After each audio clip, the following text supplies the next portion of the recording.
O governador do Rio de Janeiro, Cláudio Castro, acredita que Tarcísio de Freitas toparia uma candidatura à presidência com o aval de Jair Bolsonaro. Repórter Rodrigo Viga. O governador do Rio de Janeiro, Cláudio Castro, foi duro ao reagir às críticas que vem recebendo de aliados e correligionários do campo da direita.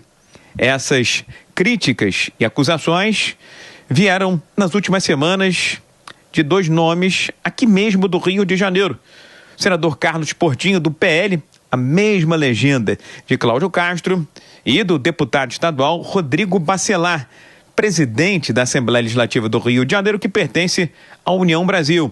União Brasil tem vários cargos e posições no governo de Cláudio Castro. Os dois, quase que simultaneamente, atacaram a política de segurança de Cláudio Castro. Rodrigo Bacelar falou da bancada da Assembleia Legislativa do Estado, enquanto que Carlos Portinho usou o púlpito do Senado Federal e as redes sociais para criticar o enfrentamento, a violência e a criminalidade aqui no Estado.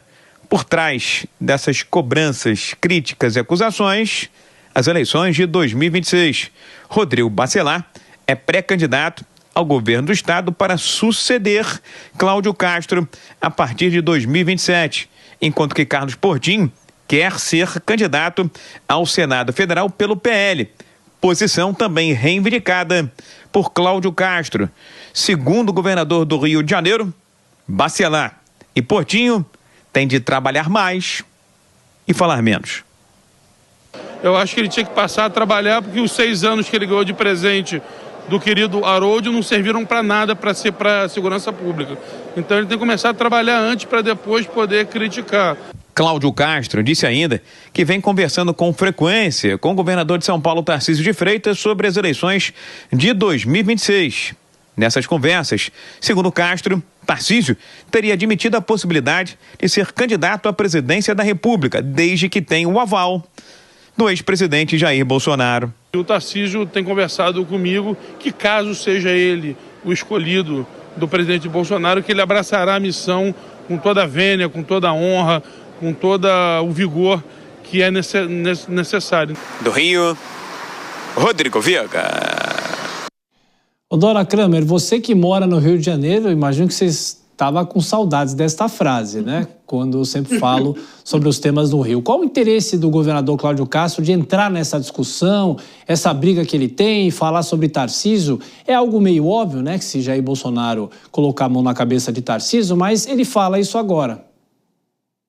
Sobre o Tarcísio, ele choveu no molhado. Quanto ao outro arranca-rabo, é porque eles estão se engalfinhando aí na oposição. Na oposição, quer dizer, não ao governador, né? Porque o governador é situação. É que eu já estou pensando aqui no que eu vou falar no Eduardo Paes, que é prefeito, candidato ao governo do Estado, ainda não é um candidato assumido, continua ali no chove e no molha, mas está cada vez mais explícito o candidato. E nas pesquisas, quando aparece o nome dele, é disparado, né? Então, aquela coisa, na casa que falta pão, né?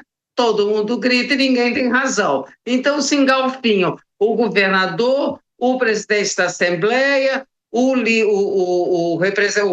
senador do PL, todos da mesma, Cláudio Castro e Portinho são do mesmo partido, PL.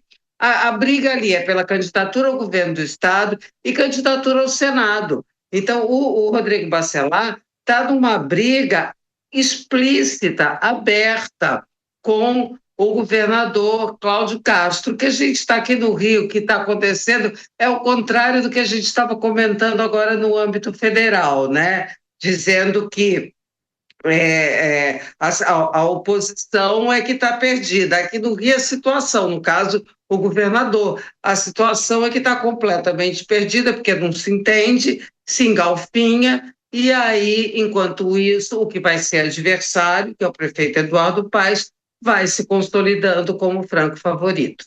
Eles são estados diferentes, mas talvez essa tentativa do governador Cláudio Castro, sinalizando alguma coisa para o Tarcísio, é pegar uma carona numa candidatura no ano que vem. Só pode ser isso, né? Não tem muita explicação, né, Thiago? Mas, diante desse cenário do Rio de Janeiro, eu fico lembrando muito aquela máxima da política, né, que o objetivo é chegar no poder, se manter no poder e tirar o inimigo do poder. E muitas vezes o inimigo na política é alguém do seu próprio espectro político, do seu partido, e é o que a gente está vendo acontecer agora no Rio.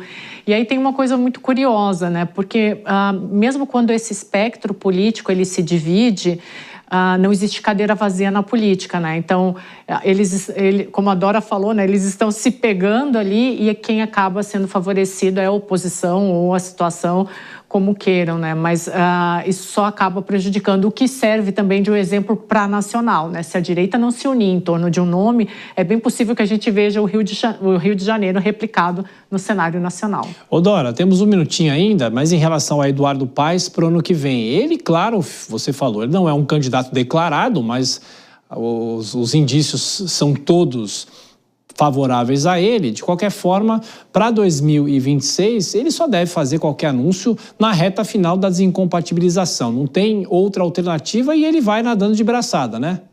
Não, pois é, e o anúncio aí eu acho que eu me expressei mal.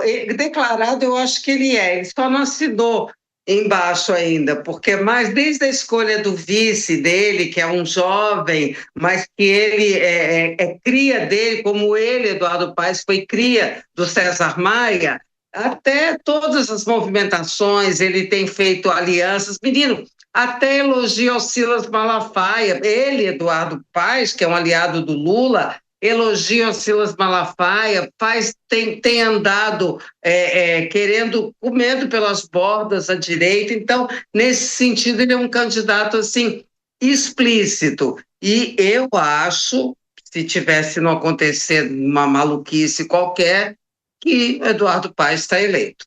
30 segundinhos tentando falar um pouco sobre São Paulo, Deise. Aqui no estado a gente não tem a menor ideia, porque se Tarcísio ficar, ele vai para a reeleição, é claro. Se não ficar, tem alguém de olho, que é o prefeito Ricardo Nunes. O prefeito Ricardo Nunes que está atrás do espólio político do Tarcísio, né? Então percebam, Tarcísio depende de Bolsonaro, Nunes depende de Tarcísio e a gente só vai saber isso provavelmente em março, abril do ano que vem.